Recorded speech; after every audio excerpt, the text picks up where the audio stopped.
ഇന്ന് നമ്മളൊരു ബ്രേക്ക്ഫാസ്റ്റ് റെസിപ്പിയാണ് തയ്യാറാക്കുന്നത്. പെട്ടെന്ന് ഉണ്ടാക്കാൻ പറ്റുന്ന ഒരു റെസിപ്പിയാണ്.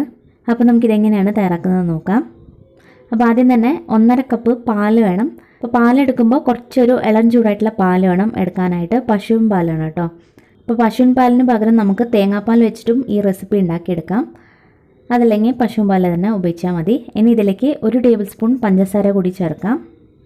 കൂടെ തന്നെ ആവശ്യത്തിന് ഉപ്പ് ചേർക്കുക. ഇനി ഇതിലോട്ട് 1/2 ടീസ്പൂൺ ഈസ്റ്റും കൂടി ചേർക്കാം. ഞാനിവിടെ ഇൻസ്റ്റൻറ്റ് ഈസ്റ്റാണ് ചേർക്കുന്നത്. ഡ്രൈ ഈസ്റ്റ് വേണമെങ്കിലും നമുക്ക് ഉപയോഗിക്കാവുന്നതാണ്. ഇനി ഇതെല്ലാം കൂടി നന്നായിട്ടൊന്ന് മിക്സ് ചെയ്തെടുക്കാം. ഇപ്പോൾ നമ്മൾ മിക്സ് ചെയ്തതിന് ശേഷം ഇതിലേക്ക് 1 കപ്പ് റവ ചേർക്കാം. വറുത്ത റവയോ വറുക്കാത്ത റവയോ ഏത് വേണമെങ്കിലും ഉപയോഗിക്കാം. ഇനി ഇതിലേക്ക് അതേ അളവിൽ തന്നെ 1 കപ്പ് ഗോതമ്പ് പൊടി കൂടി ചേർക്കാം. ഇനി ഇതെല്ലാം കൂടി നന്നായിട്ടൊന്ന് മിക്സ് ചെയ്തെടുക്കാം. ഇത് മിക്സ് ചെയ്യുന്ന സമയത്ത് കുറച്ച് ടൈറ്റായിട്ട് തോന്നിയാൽ കുറച്ച് വെള്ളം ചേർക്കാവുന്നതാണ്. വെള്ളം ചേർക്കുമ്പോൾ കുറച്ച് ഇളം ചൂടായിട്ടുള്ള വെള്ളം വേണം ചേർക്കാനായിട്ട്. ഞാൻ ഇതിലേക്ക് 1/2 കപ്പ് വെള്ളം കൂടി ചേർത്തിട്ടുണ്ട്. അപ്പോൾ ഇത് നമ്മൾ മിക്സ് ചെയ്തെടുത്തിട്ടുണ്ട്. ഒട്ടും തന്നെ കട്ടയില്ലാത്ത വിധം ഈ രീതിയിൽ മിക്സ് ചെയ്തെടുക്കുക. ഈ ഒരു പരുവത്തിൽ മിക്സ് ചെയ്തെടുത്താൽ മതി. ഇനി ഈസ്റ്റ് ഇല്ലെങ്കിൽ നമുക്ക് ബേക്കിംഗ് സോഡ ഉപയോഗിക്കാം കേട്ടോ. ഈസ്റ്റിന് പകരം ബേക്കിംഗ് സോഡ ഉപയോഗിക്കാം.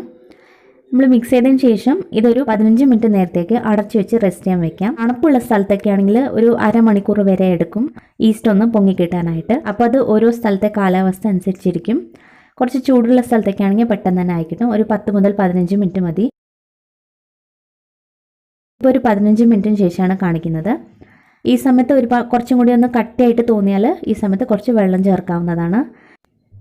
അപ്പോൾ ഇനി നമുക്ക് ഇതുണ്ടാക്കിയെടുക്കാം. പാൻ നന്നായിട്ട് ചൂടായതിന് ശേഷം നമുക്ക് 2 സ്പൂൺ മാവ് ഒഴിച്ചു കൊടുക്കാം.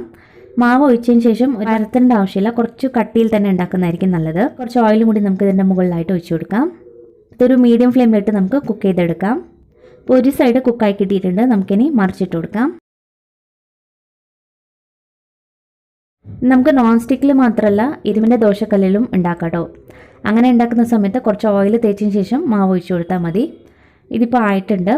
അപ്പോൾ ബാക്കിയുള്ളതും രീതിയിൽ തന്നെ നമുക്ക് ഉണ്ടാക്കിയെടുക്കാം. നമ്മൾ ഉണ്ടാക്കുന്ന സമയത്ത് കുറച്ചൊരു കട്ടിയിൽ തന്നെ ആക്കുന്നതായിരിക്കും നല്ലത്. ഒരുപാടങ്ങ് പരത്തിയാൽ അത്രയ്ക്കും ശരിയാവില്ല. ഇതിപ്പോൾ റെഡി ആയിട്ടുണ്ട്. ഇപ്പോൾ വളരെ സിമ്പിളായിട്ട് ഉണ്ടാക്കാൻ പറ്റുന്ന നല്ല ടേസ്റ്റി ആയിട്ടുള്ള ഒരു ബ്രേക്ക്ഫാസ്റ്റ് റെസിപ്പിയാണിത്. അപ്പോൾ ഏതെങ്കിലും മസാലക്കറിയുടെ കൂടെ കഴിക്കാൻ നല്ലൊരു കോമ്പിനേഷനാണിത്. ഇത് വെറുങ്ങനെ കഴിക്കാനും നല്ല ടേസ്റ്റിയാണ്. നമ്മൾ പഞ്ചസാര ചേർത്താലും ലൈറ്റായിട്ടൊരു മധുരവും കാണും. നല്ല സോഫ്റ്റുമാണ്. അളവിൽ നിന്നും നമുക്ക് 10 ഉണ്ടാക്കിയെടുക്കാൻ പറ്റും. അപ്പോൾ ഈ ഒരു റെസിപ്പി ട്രൈ ചെയ്തിട്ട് നിങ്ങളുടെ അഭിപ്രായങ്ങളൊക്കെ അറിയിക്കുക. വീഡിയോ ഇഷ്ടപ്പെട്ടാൽ ലൈക്ക് ചെയ്യാനും സബ്സ്ക്രൈബ് ചെയ്യാനും മറക്കരുത്. താങ്ക്